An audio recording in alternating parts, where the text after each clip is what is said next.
जय दुर्गामहं वन्दे झारखंड विहारिणी। इस हार्दपीठ को, हृदयपीठ को, चिताभूमि को, हार्दपीठ की अधिष्ठात्री देवी जय दुर्गा को और देवी जय दुर्गा के भैरव वैद्यनाथ को मैं प्रणाम करता हूँ और इस उनकी वंदना के साथ मैं आप सबको प्रणति प्रेषित करता हूँ, जो लोग मुझे अभी देख रहे हैं और जो लोग मुझे बाद में देखेंगे। आज का विषय बड़ा ही महत्वपूर्ण है और नितेश जी ने मुझे इस पे बोलने को कहा है। पानी बचाओ, जीवन बचाओ। जल का संकट एक राष्ट्रीय नहीं, आज के परिप्रेक्ष्य में एक वैश्विक संकट है और जल नहीं तो कल नहीं, जल नहीं तो बल नहीं, जल नहीं तो फल नहीं, सब कुछ निष्फल, और जल नहीं तो फल। तो एक वैश्विक समस्या है। मुझे नितेश जी ने मेरे टीज़र में बहुत कुछ कह दिया, शायर बता दिया, धर्मशास्त्र का ज्ञाता कह दिया, लेखक कह दिया। मैं अपने विषय में न तो मैं ज्ञाता हूँ, न विद्वान हूँ, एक सामान्य व्यक्ति हूँ। मुझे तो अपने चयन से ही बड़ा ऐतराज़ था। नितेश जी से कहा कि अच्छे वक्ता आ रहे हैं, विद्वान वक्ता आ रहे हैं और आपका जो विषय है, आपकी जो विचारणा है, उस पे गोष्ठी चल रही है, लोग मंथन कर रहे हैं, तो मेरी कोई आवश्यकता है नहीं। लेकिन वो माने नहीं, उन्होंने ज़िद की और मैं आपके सामने हूँ। बहरहाल मैं किसी भी विषय का खुद को ज्ञाता समझता नहीं, विद्वान समझता नहीं, क्योंकि मैं हूँ नहीं। लेकिन बोलने को कहा गया है तो अपनी दृष्टि से, अपनी स्वतंत्र राय से जो कुछ भी सामने रख पाऊंगा।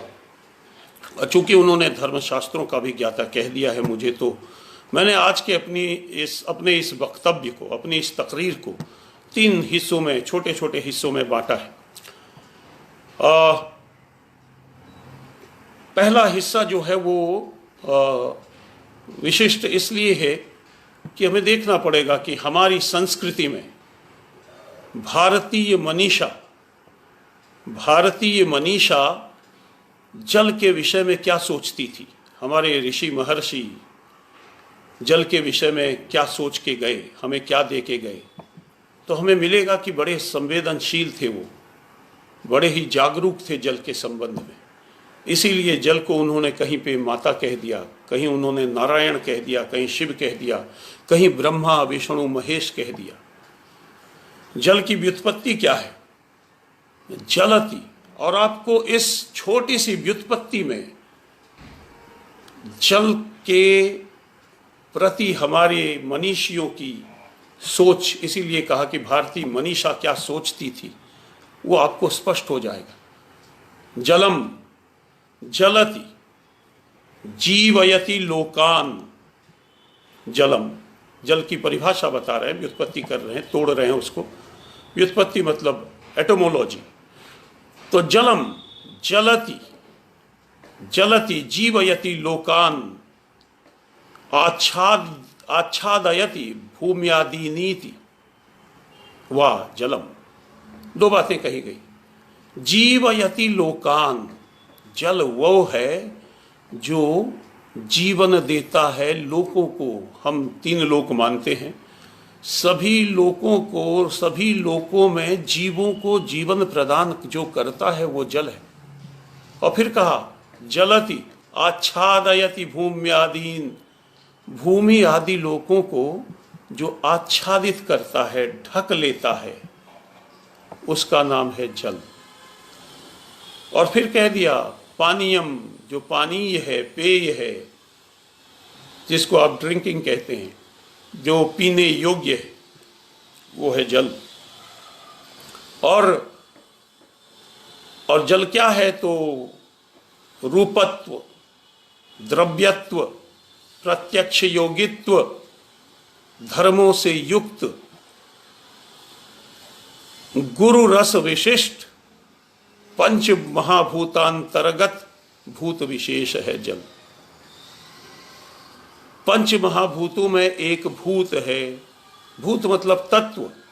और ये थोड़ा सा ध्यान दीजिएगा कि ये जो तत्व है, हमारा तत्व, हमारे दर्शन में जो तत्व है, वो तत्व आधुनिक तत्व यानी कि एलिमेंट से भिन्न है। एलिमेंट एक पदार्थ को कहते हैं, भौतिक पदार्थ को।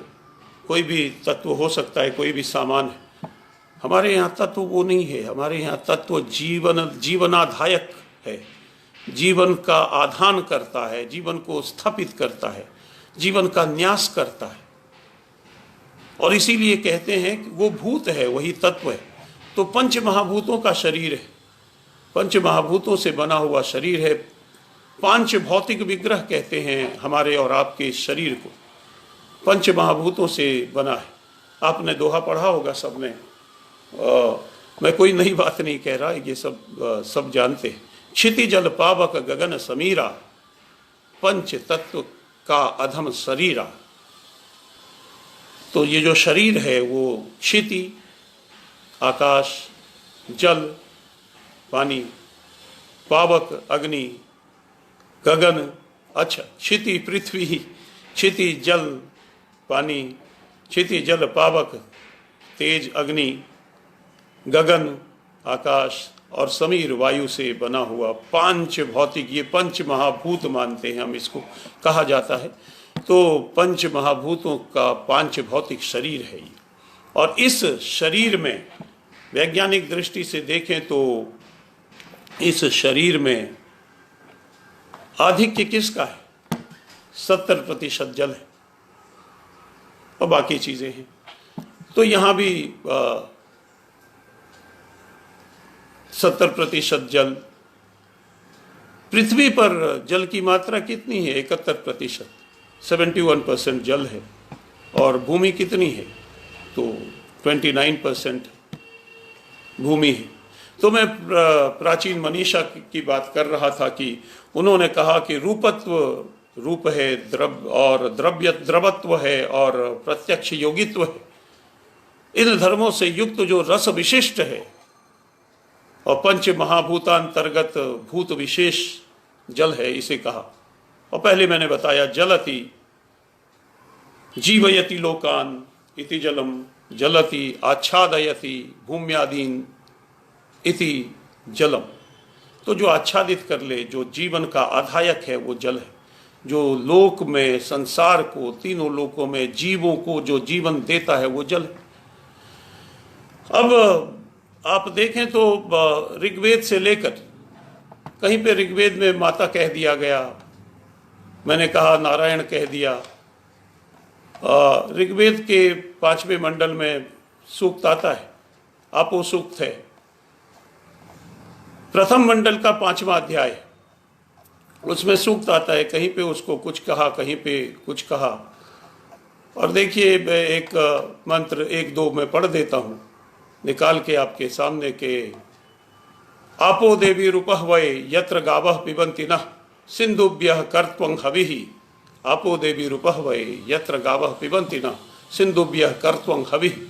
अर्थात जिस जल का पान हमारी गायें करती हैं, उस जल देवी का मैं आवाहन करता हूँ। सिंधुओं यानी कि नदियों को हवि समर्पित करना हमारा कर्तव्य। नदियों को हवि, हवि यहाँ पे नदियों के लिए क्या हवि ये तो नहीं बताया गया, लेकिन हमारा कर्तव्य है नदियों को हवि समर्पित करना। इस सिंधुभ्य कर्त्वं हवि, तो कर्तव्य है हवि समर्पित करना, यानी कि उसका संरक्षण करना, नदियों का हमारा कर्तव्य है। ये ऋग्वेद कह रहा है। दूसरा कह देता है, बड़ा ही प्रचलित है, अपस्वन तरमृत मप्सु भेषजम उपामुत प्रशस्तये देवा भवत वाजिनः अपसु अंतः अमृतम अपसु भेषजम। अपसु अंतः अमृतम, जल में अमृत है, अमृत कह दिया गया। अपसु भेषजम, औषधि है, जल जो है वो औषधि है। अपाम उत प्रशस्य तय देवा भवत वाजिनः, अर्थ है जल में अमृत है, जल में औषधि है। हे ऋत्विजनों, ऐसे श्रेष्ठ जल की प्रशंसा और स्तुति करने की मैं शीघ्रता करो, शीघ्र ही ऐसे जल की स्तुति करो। हम सब जानते हैं कि ऋग्वेद स्तुति परक वेद है। अब ऋग्वेद के या वेदों के हर मंत्र में विज्ञान ढूंढने की कवायद मैं तो व्यक्तिगत तौर पे नहीं करता कि ऋग्वेद के हर मंत्र में विज्ञान है, ऐसा नहीं है। लेकिन मैं वामपंथियों की तरह जहाँ विज्ञान है वहाँ उसे खारिज भी नहीं करता, करना चाहिए भी नहीं। जहाँ विज्ञान है वहाँ विज्ञान है। सप्ताश्वा हरिता, सूर्य के सूक्त में कह दिया गया सप्ताश्वाह, 7 अश्व हैं सूर्य को के। क्यों 7 ही क्यों है?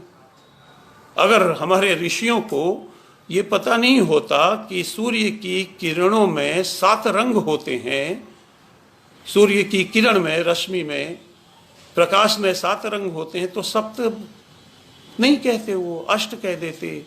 8 अश्व हैं, 3 अश्व हैं, 4 अश्व हैं। तो विज्ञान है, वो विज्ञान से वाकिफ थे, वो मानना पड़ेगा, किसी के नकारने से कुछ नहीं होगा।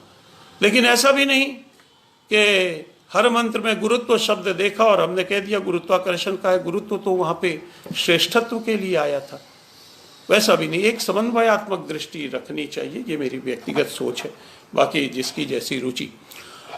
तो देखिए ऋग्वेद में कहा, एक बड़ा ही प्रसिद्ध है कि मंत्र है, हम पढ़ते हैं, उशती रिव मातरः कह देते हैं, यो वह शिवतमो रसस्तस्य भाजयते हनः उशती रिव मातरः। ये हम सब जानते हैं श्लोक को, रुद्री में है।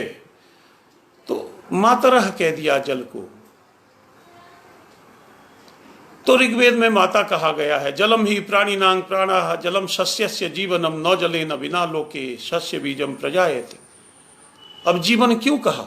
जीवन इसलिए कहा क्योंकि जो अन्न आप खाते हैं, आप और हम, उस अन्न की भी उत्पत्ति बिना जल के नहीं हो सकती।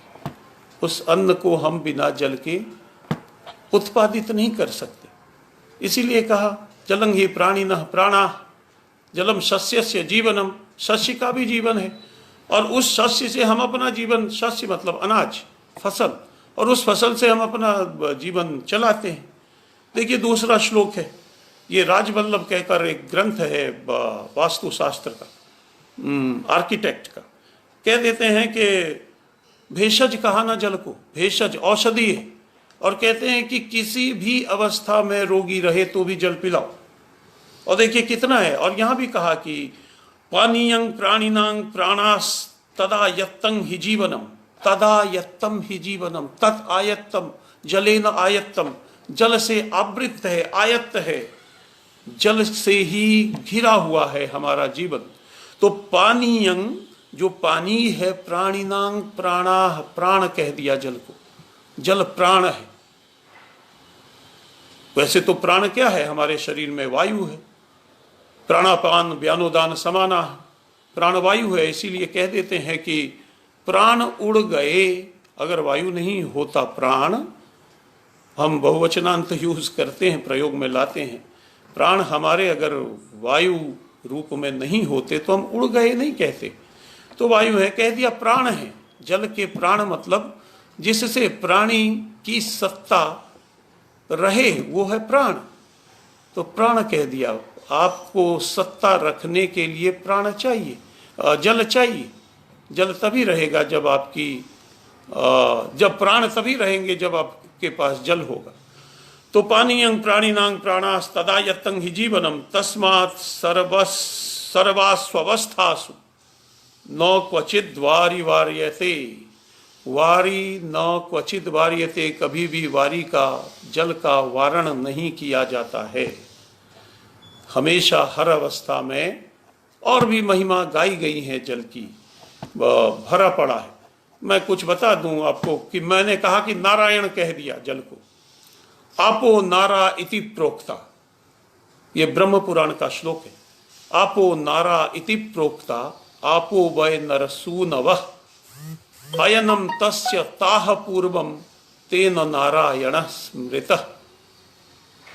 जल की उत्पत्ति के संबंध में ये पुरानी अवधारणा है कि, और ये श्लोक आपको बहुत सारे पुराणों में अलग अलग तरीके से मिल जाते हैं कि जल की उत्पत्ति नर से हुई है। नर मतलब पुरुष। पुरुष कौन? वही परम पुरुष जिसका हम पुरुष सूक्त में, शिव सूक्त में जिसका हम वर्णन करते हैं। तो नर पुरुष परब्रह्म से हुई है जल की उत्पत्ति। अतः उसका प्राचीन नाम क्या है? आपो नारायण, नारा इति प्रोक्ता, उसका नाम है नारा। नारा कहा जल को। और चूंकि वह नर नार में ही निवास करता है, वो जो पुरुष है वो नार में, जल में निवास करता है, इसीलिए उस नर का नाम हो गया नारायण। नारायण बोलते हैं। आपो नारा इति प्रोक्ता आपो वै नरसूनवः अयनम तस्य ताह पूर्वम तेन नारायण स्मृतः। तो ब्रह्मा को कह दिया गया नारायण। यहाँ पे ब्रह्म पुराण की बात हो रही है। हमारी सनातन परंपरा में एक विशिष्टता है, और विशिष्टता ये है कि आप जिस पुराण को पढ़ें उन्हीं का, और जिस देवता के परक वो पुराण है, उसी देवता में सृष्टि, स्थिति और लय तीनों दिखाया गया। आप विष्णु पुराण पढ़ेंगे या विष्णु परक पुराण पढ़ेंगे तो विष्णु में ही सृष्टि, स्थिति और लय दिखाया जाएगा। आप शिव पुराण पढ़ेंगे तो शिव से ही सृष्टि, शिव में ही स्थिति और शिव में ही संसार का, ब्रह्मांड का लय दिखाया जाएगा। तो ब्रह्मा का सबसे पहला नाम नारायण हो गया। दूसरे शब्दों में भगवान जलमय रूप है और संसार की उत्पत्ति के कारण है। देखिए दूसरा श्लोक देखिए, जल रूपेण ही हरि सोमो वरुण उत्तम अग्नि सोममयम विश्वम विष्णु रापस्तु कारणम। विष्णु आपस्तु कारणम। जल के कारण कौन है? तो भगवान विष्णु। हम क्या कहते हैं वैज्ञानिक भाषा में? हम वैज्ञानिक भाषा में कहते हैं H2O, 2 हाइड्रोजन मिला दीजिए और 1 ऑक्सीजन मिला दीजिए तो जल की उत्पत्ति हो जाए। आप देखें तो भारतीय परंपरा इससे अलग नहीं है। आपने कहा, आपने मिला दिया, क्या मैं देखा जा रहा हूं? क्या आप देख पा रहे हैं मुझे? लाइट ऑफ हो गई है। तो मैं कह रहा था कि H2O, 2 हाइड्रोजन 1 ऑक्सीजन को मिलाकर जल की उत्पत्ति हो जाती है। आप देखिए कि वायु और तेज के संयोग से, और ये H2O एक वैद्युत प्रतिक्रिया होती है। वैद्युत प्रतिक्रिया के कारण जल बन जाता है। ये विज्ञान कहता है कि हाइड्रोजन और ऑक्सीजन को के बीच वैद्युत प्रतिक्रिया हुई तो जल बन गया।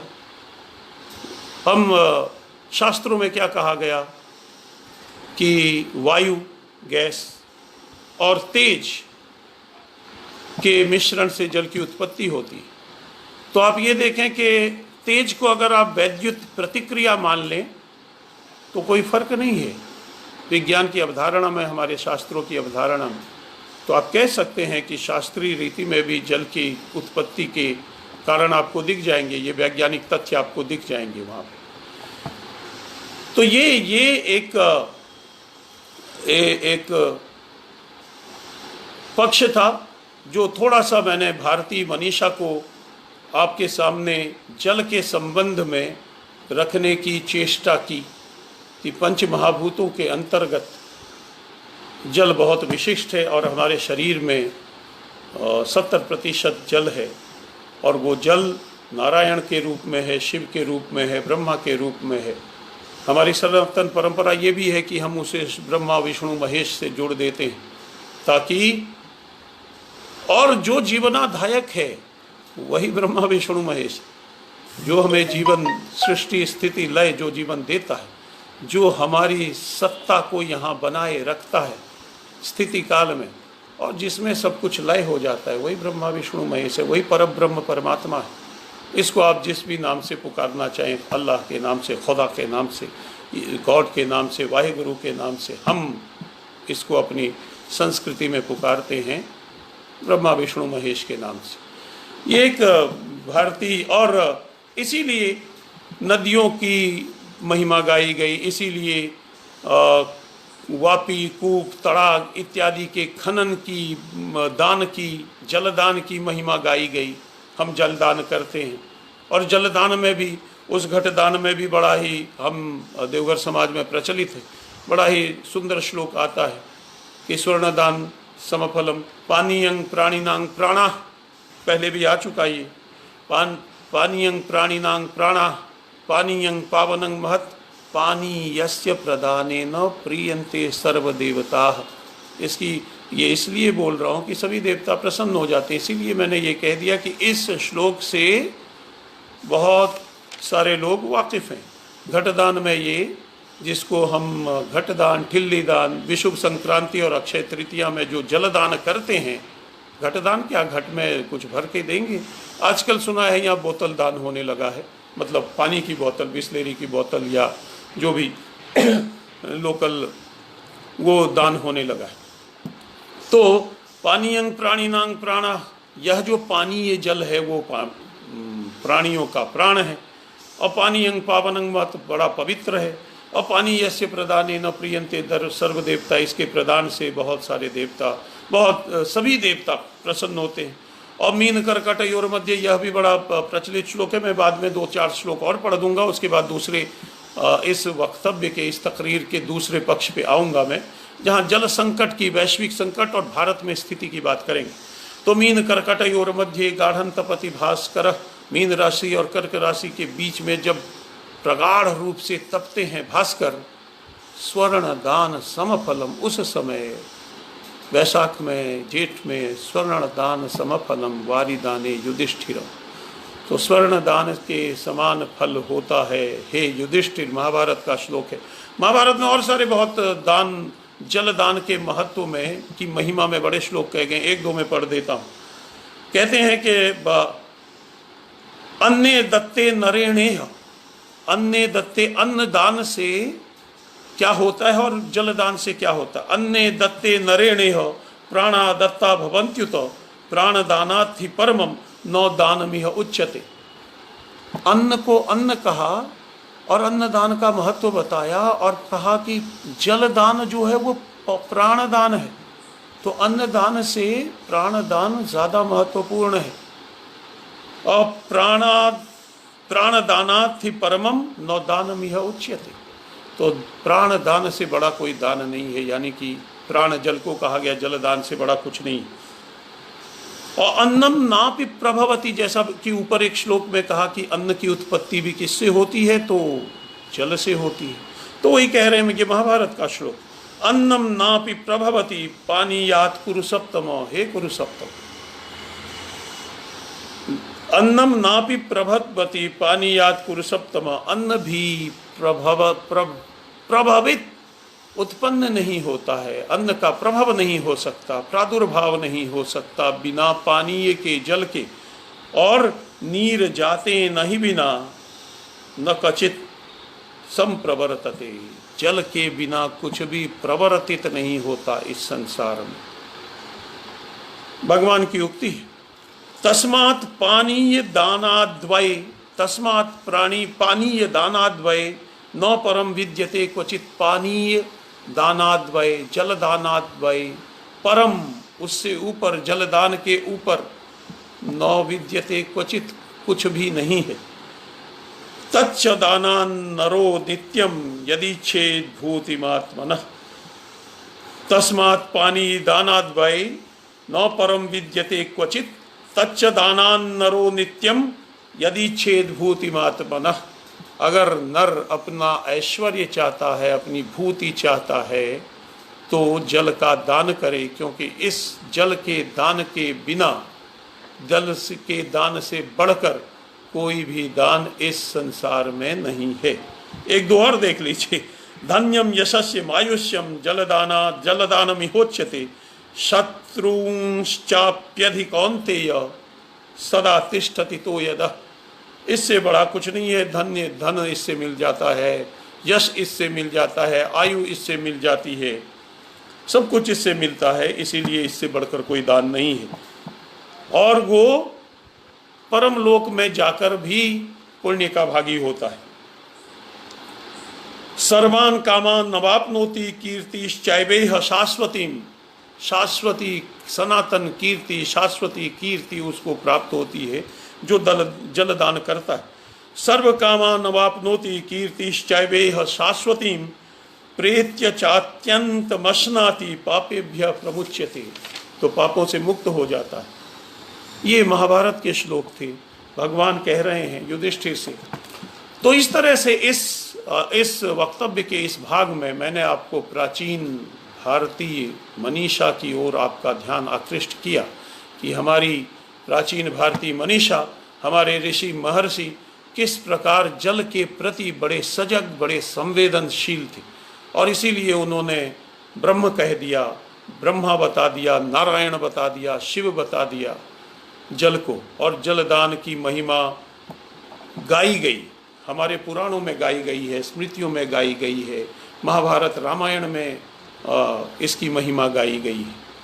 अब मैं आता हूँ कि दूसरा पक्ष इस तकरीर का कि जल संकट एक वैश्विक संकट, ये फिर मैं सिर्फ देवघर की बात करूँगा तीसरे पक्ष में। तीसरा जो इसका तीसरा चरण होगा, मैंने कुछ डेटा पॉइंट्स में, बिंदुवार में आपको आपके सामने रखना चाहता हूँ। विश्व और भारत के परिदृश्य में जल की क्या स्थिति, और ये कोई नई बात नहीं करूँगा, सिर्फ बोल रहा हूँ, इसीलिए आपके समक्ष रख रहा हूँ। आप गूगल करेंगे तो सब मिल जाएगा, थोड़ा सा आपको घंटे 2 घंटे लगाने पड़ेंगे।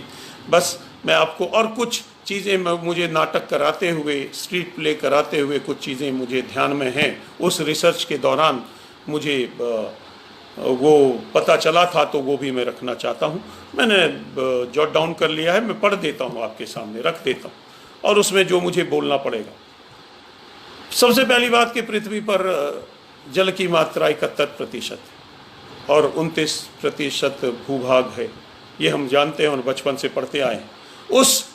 ये भी पढ़ते आए हैं कि उस 71% जल में से 97% सही बोले तो 97.3% जल अपेय है, खारा है, जिसका प्रयोग नहीं किया जा सकता, उपयोग नहीं किया जा सकता। तो बच कितना गया? 2.7% जल, 2.7% वाटर जो है वो ड्रिंकिंग वाटर, जिसे हम पेय जल कहते हैं। सिर्फ 2% जल जो है वो प्रयोग में लाया जाने वाला है। और विश्व स्वास्थ्य संगठन के उपाध्यक्ष ने इसीलिए कभी कह दिया कि अच्छा देखिए कि विश्व स्वास्थ्य संगठन क्या कहता है कि दुनिया के 2 अरब लोगों के पास पीने के लिए स्वच्छ जल नहीं है। स्वच्छ जल की बात हो रही, और हम नदियों को गंदा किए जा रहे हैं। यमुना यमुनोत्री में गंदी नहीं होती, गंगा गंगोत्री में गंदी नहीं होती, हरिद्वार में भी तकरीबन, ऋषिकेश में साफ रहती है। क्योंकि मैं एक आपको डेटा बता दूं जिसको मैं बड़ा अपने नाटकों में यूज़ करता रहा हूँ, खासकर नुक्कड़ नाटकों में। 32 लाख टन,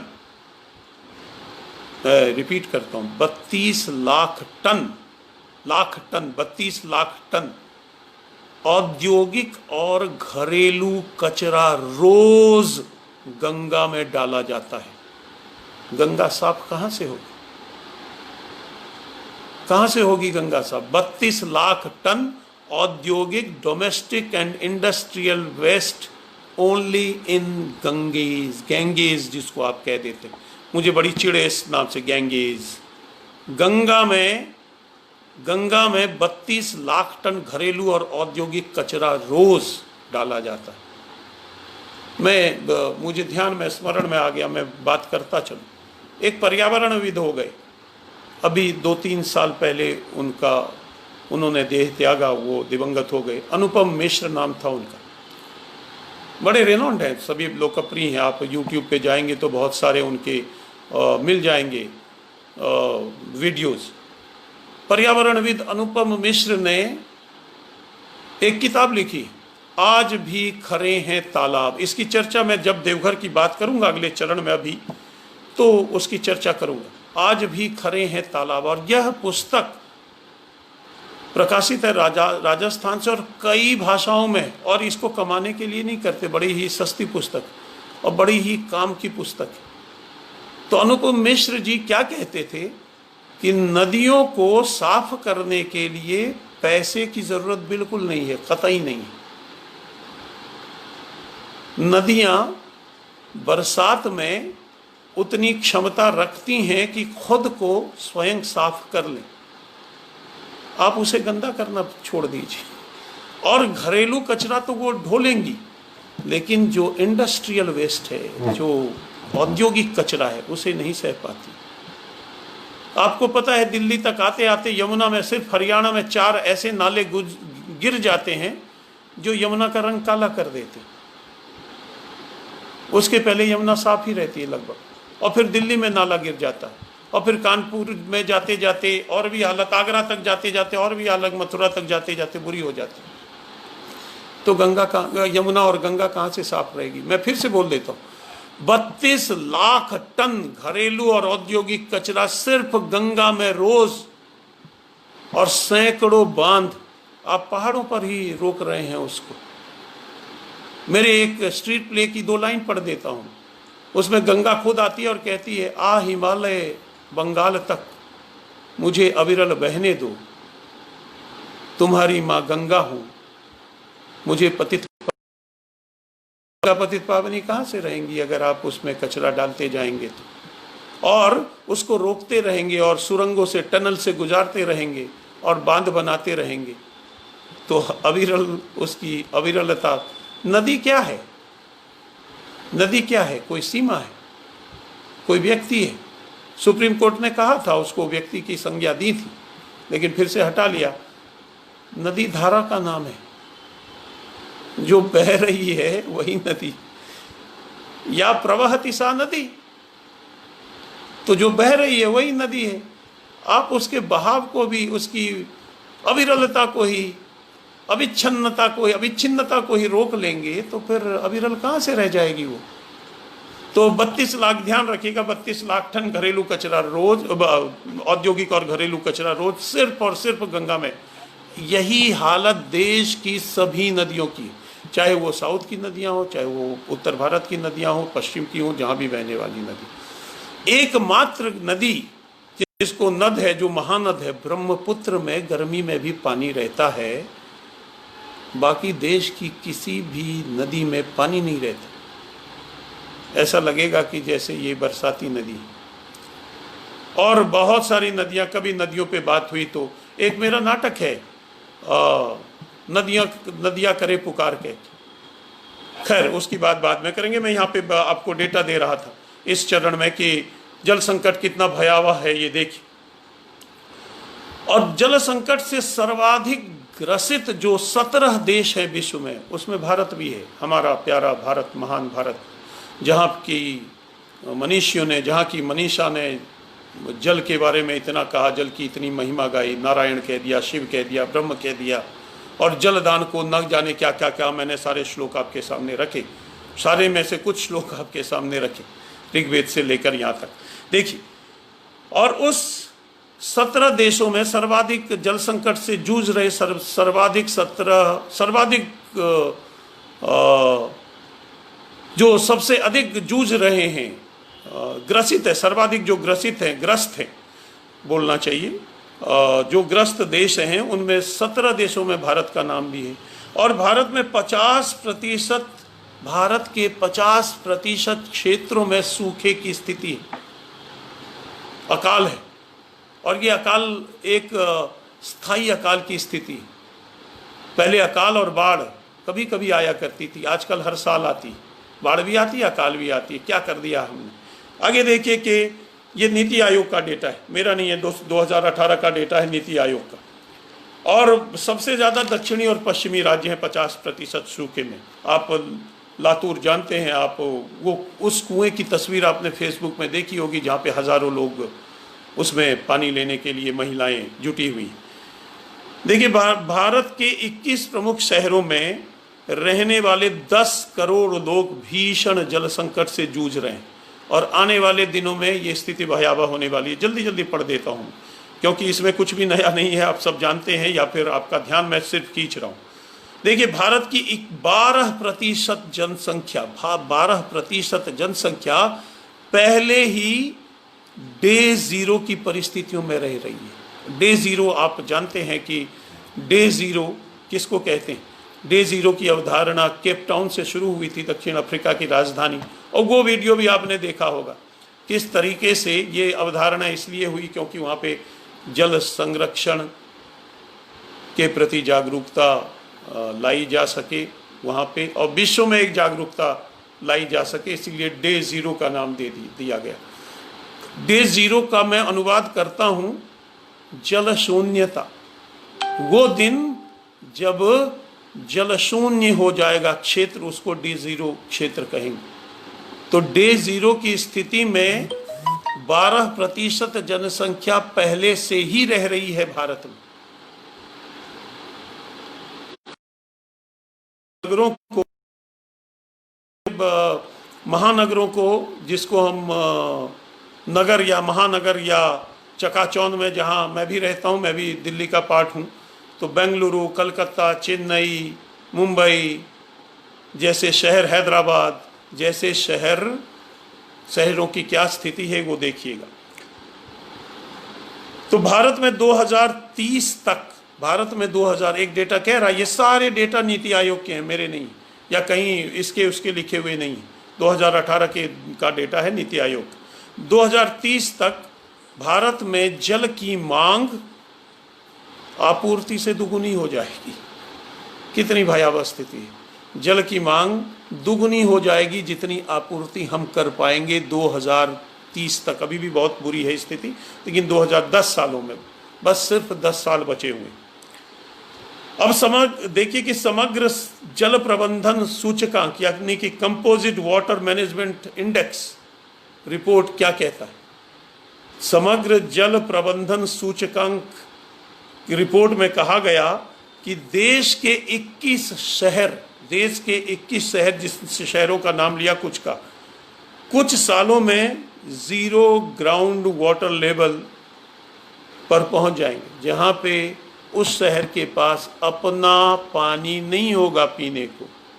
आज भूजल स्तर कितना नीचे चला गया है, आगे पानी नहीं होगा उनके पास। और इस स्थिति में देश के 21 शहर हैं, पहले तो 4 आपके महानगर, और महानगरों की श्रेणी में आने वाले बेंगलुरु, हैदराबाद जैसे नगर, पुणे जैसे शहर, वो सारे आ जाएंगे। तो उसके पास अपना पेयजल नहीं होगा। किस तरह से संकट गहराएगा देखिए 10 करोड़ की आबादी पर। और WHO की रिपोर्ट कह रही है कि एक दिन में, और ये बड़ा महत्वपूर्ण है हम सब के लिए, देवघर वासियों के लिए भी, WHO कहता है, विश्व स्वास्थ्य संगठन कहता है कि एक दिन में एक व्यक्ति को 25 लीटर पानी की ज़रूरत होती है। एक दिन में एक व्यक्ति को 25 लीटर, मात्र 25 लीटर पानी की ज़रूरत होती है। मुंबई में, और दिल्ली की हालत तो और भी बुरी है, मुंबई जैसे शहरों में और हमारे महानगरों में नगर निगम, वहाँ के नगर निगम 150 लीटर पानी रोज़ दे रहे हैं। 150 से ज़्यादा एक व्यक्ति को, प्रति व्यक्ति को 150 लीटर से ज़्यादा पानी रोज़ मुहैया करा रहा है मुंबई नगर निगम, और मुंबई जैसे और भी नगर निगम। और दिल्ली में तो 273 लीटर प्रति व्यक्ति को दिया जा रहा है। किस तरह से पानी की बर्बादी हो रही है। विश्व स्वास्थ्य संगठन कहता है, जो कि एक स्तरीय जीवन शैली का हिमायती है, वो कहता है कि एक व्यक्ति को एक दिन में 25 लीटर से अधिक पानी नहीं चाहिए। हम जल संकट में भी 150 लीटर दे रहे हैं महानगरों में, कहीं पे दिल्ली जैसे शहरों में 275 लीटर दे रहे हैं। देखिए आगे 272 लीटर दे रहे हैं। अब देखिए कि भारत एक ऐसा देश है जो भूजल का सर्वाधिक उपयोग करता है, विश्व में नंबर 1 है। भूजल का दोहन भारत सबसे ज्यादा करता है और शहरी क्षेत्रों में 19 शहरी क्षेत्रों में 50% और ग्रामीण क्षेत्रों की शहरी क्षेत्रों की 50% और ग्रामीण क्षेत्रों का 85% जल भूजल ही है। ज़रूरतें जो हमारी हैं वो भूजल से ही पूरी होती हैं।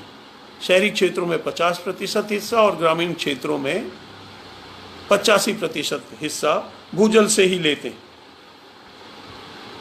अब देखिए एक डेटा है ये कि प्रति वर्ष साफ पानी न पीने के कारण 2 लाख लोग मर रहे हैं, यानी कि जो रोग हो रहे हैं। मैंने सफाई की बात की, गंगा में कचरे की बात की, जो साफ पानी नहीं मिल पा रहा, इससे 2 लाख, और उससे जो रोग उत्पन्न हो रहे हैं उससे 2 लाख लोगों की मौत हो रही है हर साल। और पिछले 20 सालों में, ये भी डेटा सभी जानते हैं कि पिछले 20 सालों में, ये विश्व बैंक कहता है, पिछले 20 सालों में 3 लाख किसानों ने आत्महत्या कर ली है सूखे के कारण। सूखा होने के कारण 3 लाख किसानों ने आत्महत्या की है हमारे देश में। कितनी भयावह स्थिति। और स्वच्छ पानी न मिलने के कारण 2 लाख लोग हर वर्ष अपने प्राण त्याग देते हैं इस देश में। हम उसी देश के वासी। देश के 33 करोड़ लोग सूखे की चपेट में हैं। 33 करोड़ जनसंख्या सूखे की चपेट में है। यहाँ पे आकर मेरा दूसरा चरण समाप्त होता है, और दूसरा चरण जब समाप्त हो रहा है तो मैं ये कहता हूँ कि जय वैश्विक संकट है और राष्ट्रीय संकट है, तो इसकी भयावहता को पहचाने हम सब, देश के लिए, समाज के लिए, जहाँ पे रहते हैं उस शहर के लिए, और पूरे देश के लिए और विश्व के लिए भी। अब तीसरे चरण में मैं बात करना चाहता हूँ देवघर की। हमारा शहर देवघर, जिसको मैं स्वर्गाप वर्ग कह देता हूँ, piece of heaven on this earth, स्वर्ग का टुकड़ा, इस जन्नत का टुकड़ा इस धरती पर, ऐसा मैं बोलता हूँ हमेशा, सब जगह बोलता हूँ, यहाँ भी बोल रहा हूँ। उस शहर को हमने क्या कर दिया है। एक गज़ल है मेरी, खैर उस पर नहीं जाता मैं, कि कुछ निशानी भी पुरानी रहने दो इस देवघर के संबंध में, कभी मौका लगा तो बाकी जगहों पे मैंने सुनाने की कोशिश की। देखिए देवघर की स्थिति क्या थी। देवघर में जल संकट न पहले था, और देवघर में जल संकट आज भी नहीं होगा। आज मैं नितेश जी, मैं शायद समय का अतिक्रमण कर रहा हूँ, जब हो तो बोलिएगा, मैं 2-4 मिनट में ख़त्म कर दूंगा, वरना 5 से 10 मिनट मुश्किल से लूँगा। और मैं 5:53 हो रहे हैं, तो अगर समय नहीं हो तो मुझे कहिएगा कि आप बंद करें, तो मैं 1-2 मिनट में बंद कर दूंगा। अगर समय है तो मैं जारी रखूं। तो देखिए कि देवघर में जल की समस्या कभी नहीं थी। ये जल की समस्या देवघर में हम लोगों ने खुद उत्पन्न की, हमने बनाई। और आप ज़रा सोचिए कि इस साल कितनी बारिश हुई है। इस साल तो ये भी नहीं है कि कुएं सूख गए। मैंने जैसा सुना है, मैं बीच में 28 दिनों के लिए देवघर में था, तो कुएं में पानी था। मैं हालांकि जुलाई में गया था, तो देखिए कि कितनी बारिश हुई है। और अभी भी 1 हफ्ते पहले तक तकरीबन रोज बारिश हुई।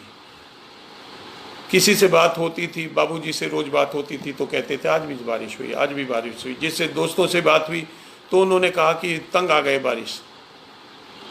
इतनी बारिश जिस शहर में हो और वो शहर सूखा रहे, प्यासा रहे, तो इस हम सब वासियों पे लानत है।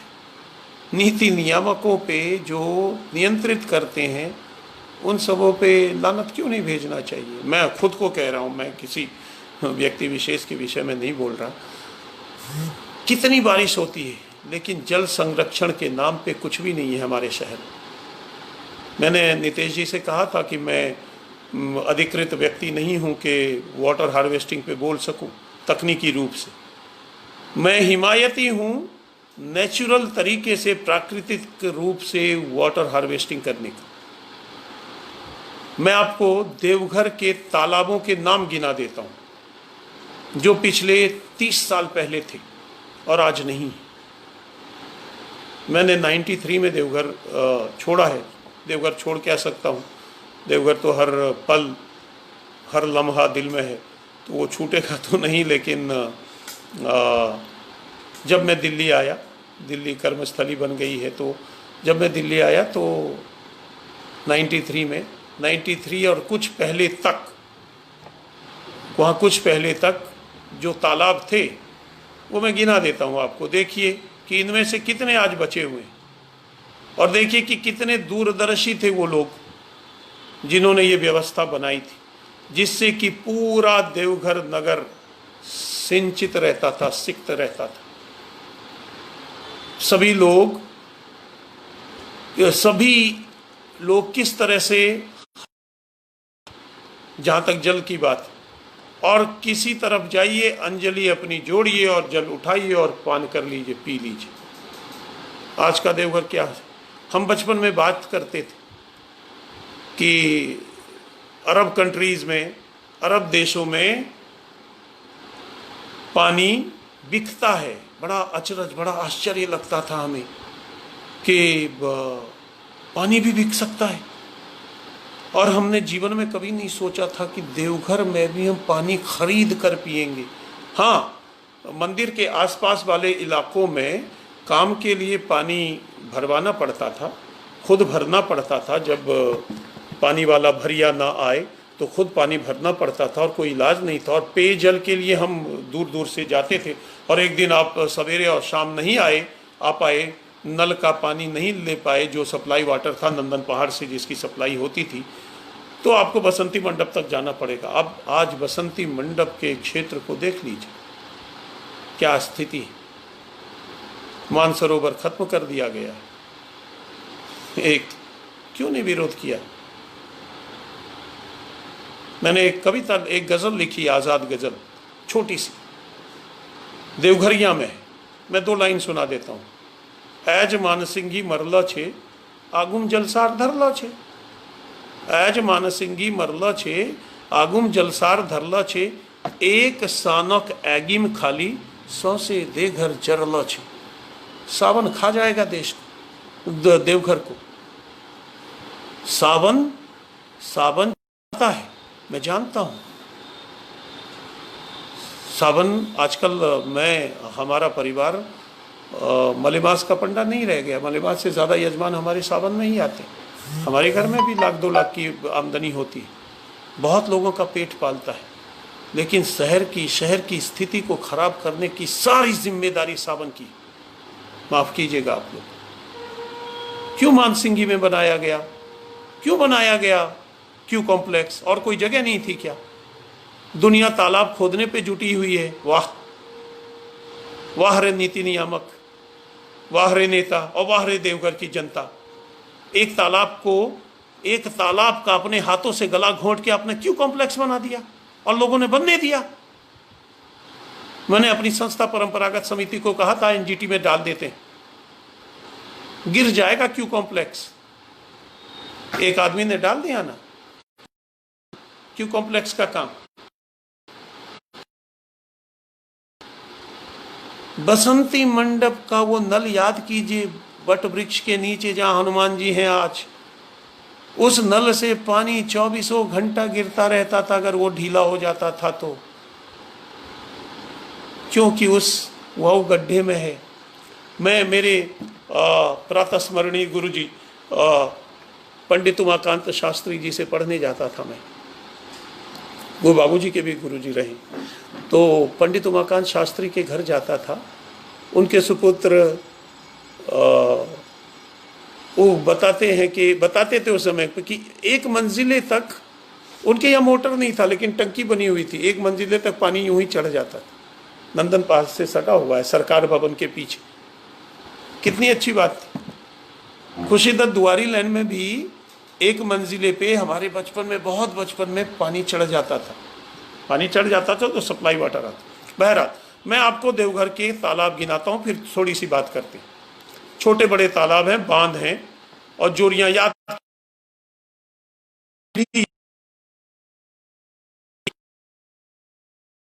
देवघर देखा है वो ध्यान से सुने। छतीसी बांध, छतीसी क्यों कहा गया बड़े लोगों से पूछिएगा। आज जो छतीसी का तालाब देखते हैं वो 1/4 या छठा हिस्सा भी नहीं है उस तालाब का जो छतीसी हुआ करता था, बतीसी और छतीसी। तो छतीसी का बांध देखिए, अंग्रेजों की व्यवस्था थी या स्वतंत्रता प्राप्ति के बाद वो डेवलप हुई थी मुझे नहीं मालूम, लेकिन छतीसी ऊपर पे है, ऊंचाई पे है, वहाँ से शुरू होता था, जल की सप्लाई शुरू होती थी। एक पाइप डाला गया था जहाँ से जल बहता हुआ, और बीच बीच में एक बॉक्स था जहाँ आप पानी पी सकते थे, आप निकाल लेते थे, वहाँ सफाई के लिए रखा गया होगा उस पाइप के बीच बीच में। जनकपुर में था, फिर आके सिमरगढ़ा के पास था, फिर आके बिलासी में था, फिर हरिहरबाड़ी में 1-2 हुआ करते थे, और फिर वो पानी शिवगंगा में गिरता था बरसात में ज़्यादा, जिससे वहाँ का नियंत्रण बना रहता था। छतीसी का वो पानी गिरता था, फिर एक बॉक्स शिवगंगा का पानी मानसिंगी में जाता था, मानसिंगी से पानी सतरपोखरिया में जाता था, सतरपोखरिया से जलसार में, जलसार से हददिया पुल के पास से गिरता था, वहाँ पे एक जोरी बहा करती थी और फिर वो दड़ब्बा में मिल जाती करती थी। इस तरह से हमारे इस लेन के जो 3, 4, 17, 18, 20 तालाब थे, उन तालाबों का पानी साइकिल होता रहता था। हमने सब खत्म कर दिया, हमने बेच दिया। देवघर की हो गए हाल, बिकले सब गढ़ा खाल। हमने सभी गड्ढों को, खालों को, सरकारी ज़मीनों को बेच दिया, मकान बना दिए। खैर, तो देखिए छतीसी बांध, हलीमा बांध, ये हलीमा बांध खत्म हो चुका है, गिनते जाइएगा। छतीसी बांध 1, हलीमा बांध 2, हंसकूप में तालाब, साराजोर में तालाब अब नहीं है, स्मशान में तालाब सूखा रहता है, सिर्फ बारिश में पानी होती है। शिवगंगा बाबा की दया से बचा हुआ है, पता नहीं कल यहाँ पे भी कोई पार्किंग, कोई क्यू कॉम्प्लेक्स, कोई कुछ बना दे तो मुझे नहीं पता। इससे अच्छी तो जगह नहीं, शिवगंगा ही सुखा दो और बना दो भैया। शिवगंगा, मानसरोवर, मानसिंगी जो मृतप्राय है, जवाहर पार्क में 2-3 तालाब हुआ करते थे जिसको आप पार्क कहते हैं, पार्क कह देते हैं। हिंदी विद्यापीठ के तालाब के पास तालाब एक था, वो शिवचरण बाबू का था शायद, वो निजी था। 17 पोखरिया, कहने को 17 पोखरिया था वो, लेकिन वहाँ पे कहते हैं 27-28 पोखर थे। अब अगर गिने आज कितने बचे हैं देख लीजिए। कुछ तो भेंट चढ़ गए सोलर पैनलों के, और रोज़ भेंट चढ़ते रहते हैं। अब कवायद ये है कि प्रशासन चाहता है कि जलसार पर एक प्रशासनिक ऑफिस मंदिर का बनाया जाए, जलसार कर दिया जाए। हम आप नहीं जगेंगे तो कल ये खत्म हो जाएगा। आवाज उठाई। अगर वो मंदिर की संपत्ति है भी तो मंदिर को हक नहीं है कि वो तालाब खत्म कर दे। मंदिर हमारे लिए है, आपके लिए है, जनता के लिए है। तो ऐसा नहीं है कि मंदिर की संपत्ति है तो तालाब खत्म कर दें, मंदिर दूसरी जगह देख ले। ये जो कर्मस्थान के बाद में सामने जो पार्किंग की जगह है वहाँ पे क्यों नहीं क्यू कॉम्प्लेक्स बन सकता था। देखिए मैं गिनवा रहा था, मानसरोवर, जवाहर पार्क में तालाब, हिंदी विद्या, 17 पोखरिया, जलसार, हरदा में तालाब, नंदन पहाड़ चढ़ने से पहले तालाब, नंदन पहाड़ के ऊपर एक तालाब जो हमेशा सूखा ही रहता है आजकल, जालान पार्क में दूसरी दिशा में चला गया, वहाँ तालाब, गौशाला के पीछे तालाब, नौलखा के पीछे तालाब, कर्णीबाग आश्रम में तालाब, दक्षिण मशान में तालाब, दक्षिण स्मशान तो खत्म हो गया, हरीश शरणम कुटिया में 2 तालाब, जून बांध आज भी है किसी हालत में, माथा बांध किसी हालत में आज भी है, हरियर बाबा का तालाब, हरियर बाबा का पोखरा, हरियरबाड़ी में 3 तालाब, एक रानी का तालाब, लक्ष्मीपुर स्टेट की रानी का तालाब, शायद उनके बाउंड्री वॉल के अंदर चला गया, अब है कि नहीं पता नहीं, मस्जिद तालाब शायद है, हरियर बाबा का जो तालाब था वो नाला बन चुका है, हरियर बाबा का तालाब, मस्जिद पोखरा, रानी तालाब, रामपुर में तालाब खत्म हो चुका, दड़भा नदी, उसके बाद पाड़े तालाब, आप चले जाइए बैद्यनाथपुर, जिसको कि वहाँ का स्रोत कहते थे हाथी पहाड़ का महादेवा तरीका के झरने का, आजकल झरना है या नहीं शायद खत्म हो चुका है, और जोरियाँ बहा करती थी जमुना, जो हरिशरणम कुटीर के आगे चले जाइए तो क्या कल जल बहा करता था, नंदन पहाड़ के नीचे जाइए तो खेतों से होती हुई एक जोरी बहा करती थी, सरकार भवन के पीछे बहा करती थी। आप जाइए और पूरे इन तालाबों से और इन जोरियों से देवघर की पूरी धरती सरस बनी रहती थी। आप इन तालाबों में से, मेरे इसमें 28 है और मैंने छोड़ दिया, बेला बागान में 2 तालाब और कोठियों के भीतर तालाब। छोटा सा शहर, आज जितना बड़ा शहर है उसका 1/4 भी शहर नहीं, और आज के जितने तालाब बचे हैं उसकी संख्या 7 गुने तालाब पहले हुआ करते थे। तो स्थिति होगी। एक, ये तालाबों को बचाइए, देवघर में अभी भी जितने तालाब बचे हुए हैं उसको बचाइए, बचाने की कोशिश हमारी होनी चाहिए। दूसरा मैं जल्दी से खत्म करता हूँ, शायद ज़्यादा समय ले लिया। आप देखिए कि ये नगर निगम को क्या सूझती थी, अभी 1-2 सालों से बंद हुआ, कि हर साल सड़क को ढाल दो। क्यों ढाल दो भाई, किसके लिए ढाल दो? हमारे लिए ना। तो सबके दरवाजे नीचे हो गए, हर साल सड़क ढल रही है। क्यों? पहले की सड़कों में, पहले की गलियों की सड़कों में क्या कमी थी कि सबके दरवाजों को नीचे कर दिया और नरक बना दिया, नाले का पानी घुसने लगा, बारिश होती है तो बड़ी भयावह स्थिति हो जाती है। शिवगंगा लेन की हालत देखिए, हालांकि शिवगंगा लेन में ये स्थिति हमेशा थी। देवघर एक ऐसा शहर था जहाँ पे वाटर लॉगिंग की समस्या बिल्कुल नहीं थी। सारा पानी धड़धड़ा के दड़बा में चला जाता था और पूरा शहर 2 दिन की बारिश के बाद भी 1 घंटे की धूप में पूरा शहर आपको सूखा मिलता था। आज देखिए, मैं बिलासी की तस्वीर फेसबुक पे देखता हूँ, यहाँ की देखता हूँ, हर तरफ का हिस्सा पानी जाम है। क्यों? क्योंकि सड़कों को ऊंचा कर दिया गया, नालियाँ वैसी ही रह गई, दरवाजे नीचे चले गए। तो क्या किया हमने शहर को? क्यों आपने ढालने दिया बार बार हर साल? तो पैसा इन्वॉल्व। मैं अनुपम मिश्र की बात कर रहा था, वो कहते थे पैसे की जरूरत नहीं है, चूंकि पैसा इन्वॉल्व हो गया इसीलिए पानी की समस्या है। आज भी खड़े हैं तालाब, उनकी पुस्तक का नाम था। और अगर आप नेचुरल तरीके से वाटर हार्वेस्टिंग करेंगे, पहली बात तो ढालने की बात कर रहा था मैं, तो ढालते हुए, और ढालते कैसे हैं? आप अपने घर से निकलिए और सामने के घर को देखिए, चाहे आपकी सड़क 50 फीट चौड़ी हो, 80 फीट चौड़ी हो या 8 फीट की गली हो। गलियों में तो समस्या थी, सड़कें थी। बिलासी देख लीजिए, आप कास्टर टाउन चले जाइए, आप बमपास टाउन चले जाइए, विलियम्स टाउन चले जाइए, आप देखिए मिट्टी कहीं दिखती है क्या?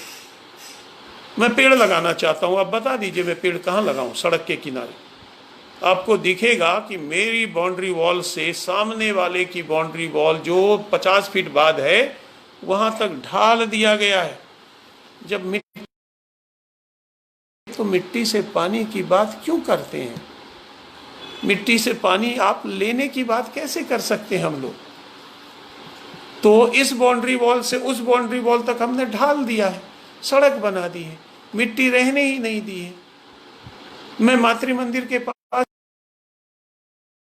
श्मशान से लेके भुरभुरा तक में वृक्ष लगाते हैं। कैसे लगाएंगे वृक्ष? श्मशान की दीवार और सुलभ शौचालय की दीवार तक ढला हुआ है, मिट्टी है ही नहीं, कहाँ डालें, कहाँ लगाएं वृक्ष? तो ऐसी स्थिति क्यों है? एक हमें ज्ञापन देना चाहिए कि, और ये झारखंड सरकार को देना चाहिए, और ये मैं सभी समितियों से, मैं ये इस मंच पे बोल रहा हूँ, अपनी समिति से भी कहूँगा, परंपरागत समिति से, मैं नीतीश जी को भी कहता हूँ, मैं जो लोग काम कर रहे हैं देवघर फाउंडेशन को भी कहता हूँ कि ज्ञापन देते हैं सब मिलके, वैद्यनाथ पुस्तकालय को कहता हूँ, और सत्संग में कोई समिति है तो उसको कहता हूँ, हर किसी को कहता हूँ, मारवाड़ी युवा मंच को कहता हूँ कि हम सब मिलके एक ज्ञापन देते हैं कि भैया जब रोड बने ना तो उसका आधे में बनाइए, आधा हिस्सा मिट्टी छोड़ दीजिए दोनों किनारों पे, ताकि वृक्षारोपण हो सके। तो वृक्षारोपण से नेचुरल वाटर हार्वेस्टिंग होती है, ज़मीन में जल को जाने दीजिए। आप गांव में चले जाइए रिखिया तक या किसी भी दिशा में, देखेंगे कि रोड इस दीवार से उस दीवार तक रोडों को ढाला गया है, पाटा गया है, मिट्टी है ही नहीं सड़क में, तो कहाँ से जल आएगा? भूजल ऊपर कैसे होगा? तो मैंने कोशिश की, तो अनुपम मिश्र कहते हैं अपनी पुस्तक में कि पूरी पुस्तक नहीं पढ़ी, अंशों में पढ़ी है, तो वो कहते हैं कि भारत में जल समस्या को, जल संकट को दूर करने के लिए पैसे की आवश्यकता नहीं है, और जब तक करोड़ों अरबों रुपए बहाए जाएंगे तब तक ये जल संकट दूर नहीं होगा।